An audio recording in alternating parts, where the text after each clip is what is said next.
कहानी शुरू होती है ऐसे शख्स से जिसकी रगों में खून नहीं नफरत बहती थी, जिसके लिए इंसानी जिंदगी की कोई कीमत नहीं थी, जिसका नाम सुनते ही लोगों की सांसें थम जाती थीं। लखन। लखन कोई आम डाकू नहीं था। वो वहशत की एक ऐसी मिसाल था जो जहाँ जाता तबाही छोड़ जाता। उसका काम था गरीबों को लूटना, उनके खून से अपनी प्यास बुझाना और दौलत को अपना भगवान मानना। लाशों की कतार लग जाती थी जहाँ लखन गुजरता था, मगर एक गाँव ऐसा था जो अब तक उसकी पहुँच से दूर था। दौलतपुर। दौलतपुर कोई आम गाँव नहीं था। वहाँ अमन था, चैन था, भाईचारा था। लोग मेहनत करते थे, खुश रहते थे और इस शांति का सबसे बड़ा कारण था रायस्टार। रायस्टार एक ऐसा नाम जिसे लोग भगवान से कम नहीं मानते थे। नेता था लेकिन मतलब का नहीं, दिल का। वो गरीबों में अपनी कमाई बांटता था, जरूरतमंद की मदद करता था और अन्याय के सामने सीना तान कर खड़ा रहता था। उसका सबसे अच्छा दोस्त ज्ञान भाई, जो दौलतपुर में एक शानदार गाड़ियों का शोरूम चलाते थे। ज्ञान भाई का शोरूम दौलतपुर की शान था। महंगी गाड़ियाँ, ईमानदार कारोबार और लोगों का प्यार। लेकिन कहते हैं ना, जब किसी जगह पर खुशहाली बहुत ज्यादा हो जाए तो बुराई की नजर जरूर लगती है, और लखन की नजर अब पड़ चुकी थी दौलतपुर पर। वो गांव जिसे कभी कोई चोर छू भी नहीं पाया था, अब लखन के खून से सने हाथों का अगला निशाना था। एक दिन रायस्टार गांव के बाहर किसी जरूरी बैठक में गया था। वहीं रात लखन अपनी टोली के साथ दौलतपुर में घुस आया। आसमान में अंधेरा था और जमीन पर चीखें। लोगों को नींद से उठाकर मारा गया, बूढ़ों को जलाया गया, घरों को लूटा गया। गाँव का हर अमीर, हर व्यापारी लखन के गुस्से का शिकार बन गया। उसने दौलतपुर को सिर्फ लूटा नहीं, उसे मिटा दिया। उसका आखिरी निशाना था ज्ञान भाई का शोरूम। वहाँ पहुंचकर लखन ने ज्ञान भाई को बेरहमी से पीटा, उन्हें बेहोश कर दिया और सारी गाड़ियाँ, सारा सोना लूट ले गया। जब ज्ञान भाई को होश आया, उन्होंने जो देखा वो किसी बुरे सपने से कम नहीं था। गांव जल रहा था, हर गली में लाशें थीं, हर कोना मौत की गवाही दे रहा था। टूटा हुआ बदन मगर जिंदा आत्मा। ज्ञान भाई घिसटते हुए किसी तरह मोबाइल तक पहुँचे। रायस्टार को फोन किया और कांपती आवाज में बोले, भाई दौलतपुर उजड़ गया, सब कुछ खत्म हो गया। और उनकी आवाज वहीं खामोश हो गई। ज्ञान भाई चल बसे। रायस्टार जब गांव लौटा तो उसकी आंखें पत्थर हो गईं। हर ओर सिर्फ बर्बादी थी। कुछ लोग तड़प रहे थे, दर्द से कराह रहे थे और बस एक ही बात बोल रहे थे, रायस्टार हमारा बदला लेना, लखन को जिंदा मत छोड़ना। अब दौलतपुर खंडहर बन चुका था, लेकिन रायस्टार की आंखों में एक नई आग जल चुकी थी। उसने आसमान की तरफ देखा और सिर्फ एक शब्द कहा, अब लखन बचेगा नहीं।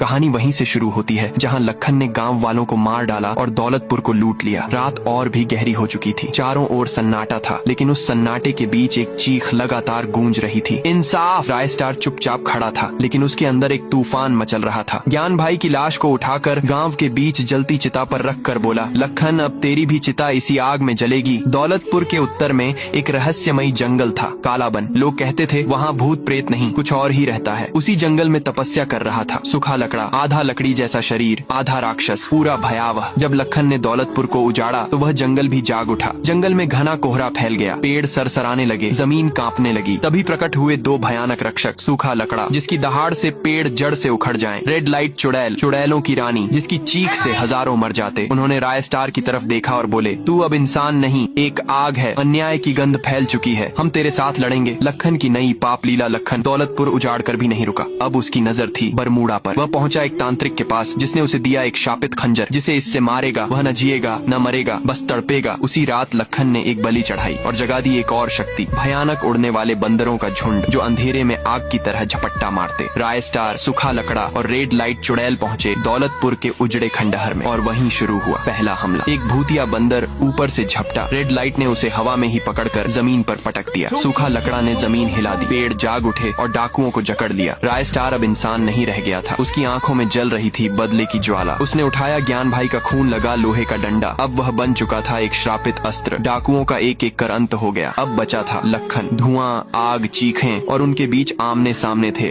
रायस्टार और लखन। लखन ने शापित खंजर से वार किया, लेकिन रायस्टार अब पीड़ा से परे जा चुका था। उसने लोहे के डंडे से लखन को जमीन पर गिरा दिया और बोला, ये दौलतपुर की आत्माओं का न्याय है। एक आखिरी वार हुआ। लखन की सांस टूट गई।